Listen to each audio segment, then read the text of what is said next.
Imagine this. A nosy HOA Karen spots your sister casually strolling through the neighborhood, notices the holster on her hip, freaks out, and dials 911 screaming about an armed intruder. Sirens wail. Cops swarm the scene in under a minute, and 32 seconds later, instead of cuffs, they're snapping salutes to her badge, while Karen's jaw hits the pavement. You won't believe what happens next in this wild HOA showdown. Hey everyone, if you're hooked on these insane HOA Karen tales that expose the neighborhood tyrants, smash that like button right now to support more stories like this, and hit subscribe with notifications on so you never miss the drama. Trust me, the next one's even crazier. Let's dive in. It was one of those picture-perfect suburban afternoons in Willow Creek Estates, the kind where the sun filters through manicured oaks and sprinklers whisper like gossiping old ladies. Our family had just moved in 6 months ago, chasing that dream of barbecues and block parties, but from day one, it felt like we'd stepped into a reality show scripted by control freaks. The HOA rules were thicker than a phone book. No basketball hoops in driveways, no holiday lights past January 5th, and God forbid you park your truck on the street overnight. But the real star of this circus was Karen Whitaker, the self-appointed queen of the cul-de-sac. Mid-50s peroxide blonde bob that looked like it was sculpted from fiberglass, always in those floral caftans that screamed, "I volunteer at the PTA and judge you for it." She patrolled the sidewalks like a border collie on steroids, clipboard in hand, finding folks for blades of grass that dared to grow a millimeter too tall. My sister Elena was the polar opposite, tough as nails, 32 years old, with a no-nonsense buzz cut from her days in the academy, and a laugh that could disarm a room. She'd just wrapped up a grueling shift as a detective with the county PD, specializing in narcotics busts that made headlines but off-duty. She was just Ellie to us, the big sister who fixed leaky faucets and scared off door-to-door salesmen with a glare. That day, she'd come over to help Mom unpack the last boxes from the garage sale hall. Old lamps, a wobbly bookshelf, and Elena's favorite, her concealed carry holster, snug against her hip under a loose flannel shirt. It was legal, of course. She'd been carrying since she pinned her badge at 25, a habit born from too many late-night stakeouts where the wrong shadow could end your shift permanently. But in Willow Creek, where the biggest crime was forgetting to edge your lawn, that holster might as well have been a bazooka. Elena pulled up in her beat-up Ford Explorer, the one with the dent from ramming a suspect's barricade last year, and hopped out with a wave. "Hey, Squirt," she called to me, ruffling my hair like I was still 10 instead of 22.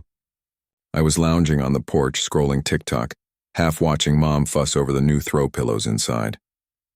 The air smelled like fresh-cut grass and Elena's coffee thermos, black, no sugar, the fuel of champions. She grabbed a box from the truck bed, muscles flexing from years of PT drills, and that's when it happened. Across the street, Karen's front curtains twitched like they were alive. She'd been power walking earlier, her fanny pack bulging with violation notices, and now she was glued to her bay window, binoculars probably in play. Elena didn't notice, too busy joking about how the bookshelf would finally hold my comic collection without toppling like dominoes. But I saw it, the flash of Karen's face paling like she'd spotted the Grim Reaper in yoga pants. Her mouth opened, closed, then she vanished from view. Seconds later, the front door flew open and there she was, marching across the lawn in her orthopedic sandals, phone already to her ear. "Yes, operator? This is an emergency." There's a woman in Willow Creek Estates armed and dangerous, pointing a gun at children. Her voice carried like a foghorn, laced with that fake tremor she reserved for town hall meetings. Elena froze mid-stride, box balanced on her knee, and shot me a look that said, "What fresh hell is this?" I bolted upright, heart thumping, because even I knew Karen's playbook. Escalate first, apologize never. She was about 10 feet away now, gesturing wildly at Elena's hip, where the shirt had ridden up just enough to reveal the black leather holster and the glint of her Glock 19. "Ma'am, you can't just wave that thing around here. This is a family neighborhood. I'm calling the authorities right now," Karen bellowed, though her thumb was already mashing the emergency digits. Elena set the box down slowly, hands visible, cop instinct kicking in, and said nothing, just raised an eyebrow like she was humoring a toddler's tantrum. But inside, I could see the flicker of annoyance. After taking down cartels and cracking cold cases, this was her Saturday afternoon. Mom poked her head out the screen door, sensing the vibe shift, her apron dusted with flour from cookie dough. "Everything okay out there?" she called, but Karen steamrolled right over it. No, it's not.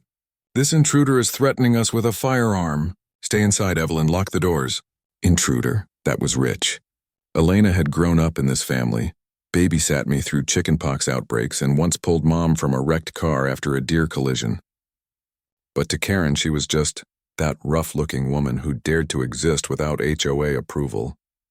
The operator's voice crackled faintly from the phone, calm, professional, asking for details, and Karen rattled off our address like it was a crime scene, embellishing with, "She's pacing aggressively.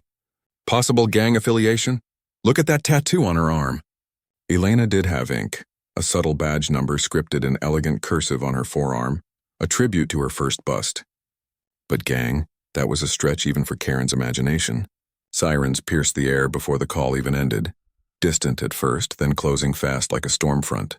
Neighbors peeked from windows, old Mr. Hargrove watering his azaleas, the young couple with the toddler pausing their stroller jog.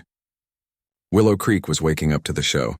Elena sighed, pinching the bridge of her nose, and murmured to me, "Grab me a water, kiddo. This is going to be a long one." I dashed inside, pulse racing, while Mom hovered in the kitchen, wringing her hands. "That woman's got it out for us since the mailbox color fiasco," she whispered. Yeah, our mailbox was hunter green instead of regulation beige. Karen's first strike. By the time I hustled back with the bottle, blue and red lights were flashing at the corner, 2 squad cars barreling down the street. Karen stood triumphant, arms crossed, as if she'd single-handedly saved the free world. The cruiser screeched to a halt, doors slamming, and out stepped officers Ramirez and Patel, both in full tactical gear, hands hovering near their own holsters, eyes scanning like hawks. "Ma'am, step away from the vehicle. Hands where we can see them," Ramirez barked, his voice booming with that trained authority that makes spines tingle. Elena complied instantly, palms up, stepping clear of the truck with the fluid grace of someone who'd choreographed this dance 1,000 times. Patel circled wide, covering angles, while Karen piped up from her perch on our lawn. "Officers, thank God you're here. She's been brandishing that weapon right there on her belt. I saw it all." The air thickened, electric with tension, every neighbor now fully invested. Porch lights flicking on early, phones whipping out for that viral footage. Elena locked eyes with Ramirez, a subtle nod passing between them, colleagues recognizing the drill. But to Karen it looked like defiance. "See, she's not even listening. Arrest her." 32 seconds from the first siren. That's how fast it unraveled.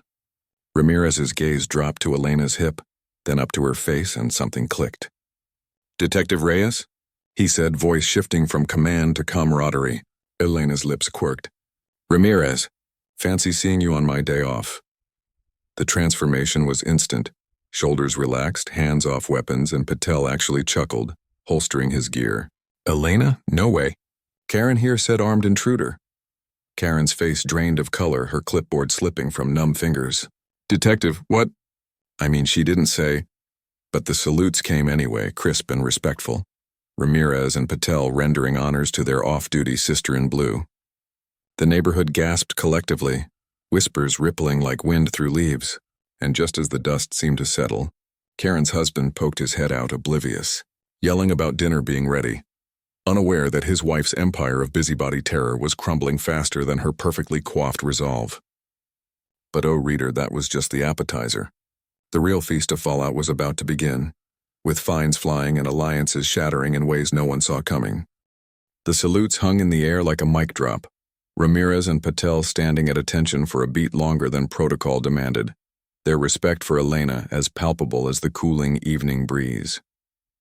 Willow Creek Estates, once a bastion of bored tranquility, now buzzed with the aftermath of Karen's colossal misfire. She stood rooted to our front lawn, her caftan fluttering like a defeated flag, mouth agape as if she'd swallowed a lemon whole. The officers turned to her with the patience of saints who'd seen one too many false alarms. "Ma'am," Ramirez said evenly, "this is Detective Elena Reyes with the County PD. Off-duty but licensed to carry. You just called in one of our own." Karen blinked furiously, her brain scrambling for an exit ramp from the embarrassment highway she'd paved herself onto. I didn't know." She looked suspicious. That truck, the attitude. Attitude? Elena, who was now casually leaning against her Explorer, sipping the water I'd fetched, had the chill demeanor of someone who'd faced down armed felons without breaking a sweat. But suspicious? In her own parents' driveway? The neighbors, emboldened by the free entertainment, started emerging like groundhogs from hibernation. Mr. Hargrove shuffled over with his hose still dripping, a grin splitting his weathered face. "Well, I'll be, Elena, you sly fox. Knew you were trouble, but the good kind." The young mom from down the block, stroller in tow, shot Karen a side-eye that could curdle milk. Phones were still out, capturing every pixel of the Queen's dethroning for the inevitable Reddit thread. Mom, ever the peacemaker, stepped forward with a tray of lemonade she'd whipped up in crisis mode. Classic Evelyn, turning chaos into hospitality. "Karen, dear, why don't you join us?" Misunderstandings happen. But Karen wasn't having it. Her cheeks flushed crimson, the kind of red that promised retaliation. She snatched up her clipboard, stormed back across the street, and slammed her door so hard the welcome mat jumped. Inside, I could hear muffled yelling, probably reaming out her husband for not backing her play sooner. Elena waved off the officers with a fist bump to Ramirez. "Owe you a beer next precinct, Mixer?" Patel nodded, then fixed Karen's house with a wry smile. "Tell her false reports tie up resources. Next time it might not end with salutes." As the cruisers peeled away, taillights fading into the twilight, the street exhaled. But this was Willow Creek, where grudges fermented like fine wine and Karen Whitaker didn't do defeat gracefully. By morning, the HOA group chat, that toxic swamp of passive-aggressive emojis and rule reminders, was on fire. Karen had fired off the first salvo. Urgent safety concern, unauthorized firearms in neighborhood. Board meeting tomorrow to discuss violations. Of course, she omitted the part where the firearm belonged to a decorated detective. Elena laughed it off over breakfast, flipping pancakes with one hand while scrolling case files on her tablet with the other. Let her stew. I've dealt with worse than a clipboard commando. But I saw the undercurrent. Elena hated bullies. The ones who weaponized rules against the little guy because she'd grown up watching Dad fight City Hall over unfair evictions before cancer took him. This wasn't just personal, it was principled. Mom fretted, stirring her coffee into a whirlpool. "She'll make trouble, Ellie. Remember the Ramirez family? Fined into oblivion for a trampoline."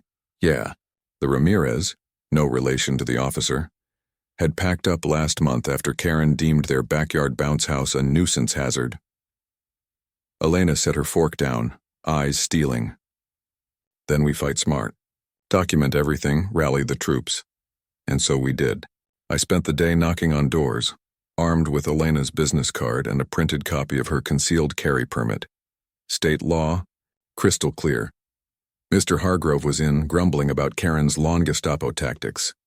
The young mom, Sarah, was a yes, venting about the $200 fine for unapproved bird feeders. By sundown, we'd quietly amassed a coalition, 7 households, a third of the block, whispering of a petition to oust Karen from the board. Elena handled the legal angle, texting her union rep for advice on HOA overreach. Turns out harassing law enforcement could backfire spectacularly under freedom of association clauses. Night fell with fireflies dancing like conspirators, and I crashed hard, dreaming of Karen's empire toppling. But dawn brought the hammer. A certified letter arrived via courier, Karen's doing no doubt, summoning us to the emergency board meeting at the community center. Failure to appear may result in liens, it threatened all legalese bluster. Elena smirked, tucking it into her file. Game on. The center was a squat brick building with folding chairs and the faint scent of stale coffee, the kind of place where dreams went to die under fluorescent hum. We filed in at 7 p.m. sharp, Mom clutching her recipe book like a shield, me with a notebook full of neighbor testimonials. Karen presided at the head table, flanked by her 2 lackeys. Bob, the retired accountant who nodded like a bobblehead, and Linda, the yoga instructor, whose downward dog probably hit a spine of jello. The room was packed, tension thick as fog. Karen cleared her throat, gavel in hand. Yes, she had a gavel, the power trip was real. Order. This meeting addresses a grave threat to our community's safety, the open carry of lethal weapons by non-residents. Non-residents? Elena, who lived 10 minutes away and visited weekly, bristled but stayed silent, letting the tape recorder on the table do the talking. She launched into her spiel, projecting slides on a wobbly easel. blurry photos of Elena's truck, snapped from her window. Naturally, exaggerated stats on rising neighborhood crime pulled from who knows where. We must enforce Rule 14B, no visible weaponry. The room murmured, but our coalition shifted uncomfortably. Sarah raised her hand. But isn't that protected under state law? Karen bulldozed. Local rules supersede. Fines start at 500. That's when Elena stood, calm as a lake before a storm. She didn't yell. She didn't need to. Unclipping her badge from her wallet, the one she'd tucked away for civilian courtesy, she laid it on the table with a soft clink. Gasps rippled. For the record, she said, voice steady, I'm not non-resident. I'm family. And this? She tapped the badge. This is my job. The same one that keeps your streets safe while you sleep. The room tilted. Bob's bobblehead froze mid-nod. Linda's zen cracked. Karen's eyes darted like trapped rabbits. That's irrelevant. The rule is the rule. But the tide turned. Mr. Hargrove boomed from the back. Irrelevant? Girl's a hero, busted that meth ring last spring. Applause trickled, then swelled. Sarah stood next. And what about your witch hunt on my feeders? Hypocrite much? Chaos bloomed. Accusations flying, chairs scraping as allies piled on. Karen banged her gavel futilely, face a mask of fury. In the melee, a board vote was called. Emergency motion to review all fines from the past year. It passed 5-4, Karen's side crumbling as even her lackeys defected under the spotlight. She bolted from the table, caftan swirling, but not before hissing at Elena. This isn't over. I'll sue. Elena just smiled, the predator's grin. Bring it. Discovery's a bitch. As the meeting dissolved into side conversations and coffee refills, victory tasted sweet but hollow. Because outside, under the parking lot lamps, Karen was already on her phone, dialing a lawyer whose billable hours would haunt her. And little did we know, her next move would drag in the city council, turning our quiet beef into a full-blown spectacle that would expose the rotten core of Willow Creek forever. But that's a storm for another dawn, as the first cracks in the facade widened into chasms. The fallout from that board meeting spread through Willow Creek like wildfire through dry tinder, licking at foundations and scorching egos in its path. By week's end, the group chat had imploded, members muting Karen's all-caps rants, others posting memes of saluting cops with her face photoshopped in.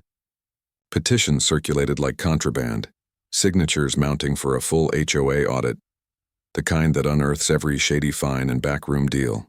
Elena became the unofficial mascot, her badge a talisman against tyranny. Neighbors dropped by with casseroles and war stories, turning our porch into a support group for the rule-weary. Mom bloomed under the attention, her cookies vanishing faster than evidence in a cold case. But Karen? She burrowed deeper into her fortress of spite. Windows shuttered, garage door slamming on delivery drones like they carried subpoenas. Whisper said she'd lawyered up, retaining some ambulance chaser from the strip mall with a billboard promising justice for the justified. Her husband, poor Ted, started carpooling with Mr. Hargrove just to escape the house, confiding over golf that the woman's lost her marbles. Elena monitored it all with the vigilance of a hawk, her off days now filled with strategy sessions instead of stakeouts. She's cornered, she told me one evening, as we grilled burgers in the backyard. The one Karen had once cited for excessive charcoal smoke. Cornered animals bite hardest, and bite she did. It started small. Anonymous complaints to code enforcement about our unpermitted shed, which was really Dad's old tool bench, weathered but harmless. Then escalated to the big guns, a formal complaint to the city council, alleging HOA negligence in allowing armed vigilantes to intimidate residents. Armed vigilantes?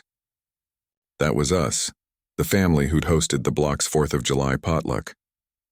The council, a gaggle of part-time politicos more interested in ribbon cuttings than real governance, scheduled a hearing, public of course, with C-SPAN vibes and folding chairs that pinched your thighs.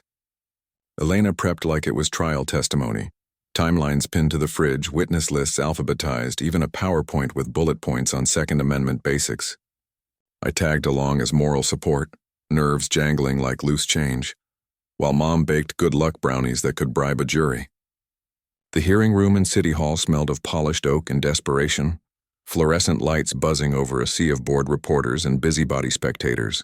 Karen arrived in armor, power suit instead of caftan, hair shellacked into a helmet, flanked by her lawyer, a weaselly type named Finkelstein with a tie that screamed, "I bill by the quarter hour."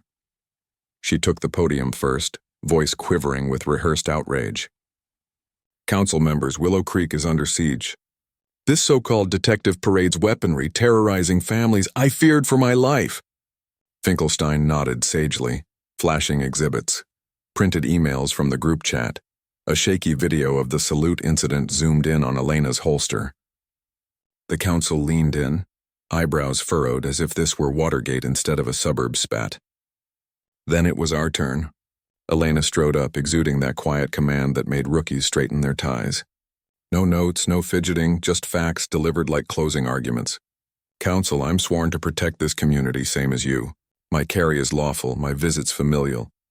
Ms. Whitaker's call wasted taxpayer dollars on a false alarm. Resources better spent on real threats, like the uptick in porch pirates we've seen." She clicked to her slide. Stats from her precinct, charts showing diverted patrols from actual crimes, gasps from the peanut gallery. Karen's lawyer squirmed. Then the witnesses piled on. Sarah testified about the bird feeder fine, producing receipts for $800 in bogus charges. Mr. Hargrove rumbled about Karen's selective enforcement, like ignoring her own overgrown rose bushes. Even Ted Whitaker showed, hat in hand, mumbling that domestic harmony's been strained by the obsession. The Tide Tsunami. Councilwoman Lopez, a no-nonsense Latina with a prosecutor's background, zeroed in on Finkelstein. "Counselor, your client's actions border on harassment. Care to explain the pattern of retaliatory filings?" He blustered, tie askew, but it was futile. By recess, the room hummed with side deals. Reporters typing furiously, neighbors high-fiving. The vote came swift. Complaint dismissed with a stern advisory to the HOA for revising overzealous policies. Karen deflated, her helmet hair wilting under the defeat.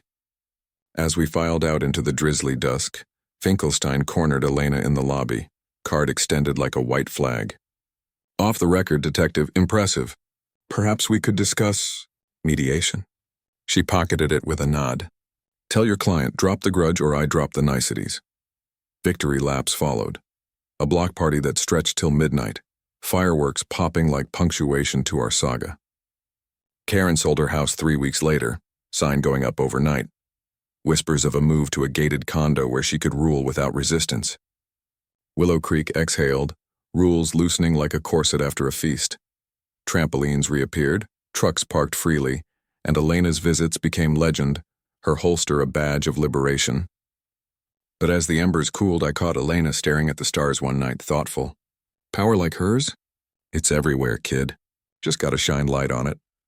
And shine we did, turning a Karen catastrophe into a community cornerstone, where salutes echoed long after the sirens faded. But in the quiet moments, I wondered, how many more Whitakers lurked in the shadows waiting for their next patrol? Whoa, what a roller coaster. From false alarm frenzy to total takedown, proving one badge can outgun a busybody any day.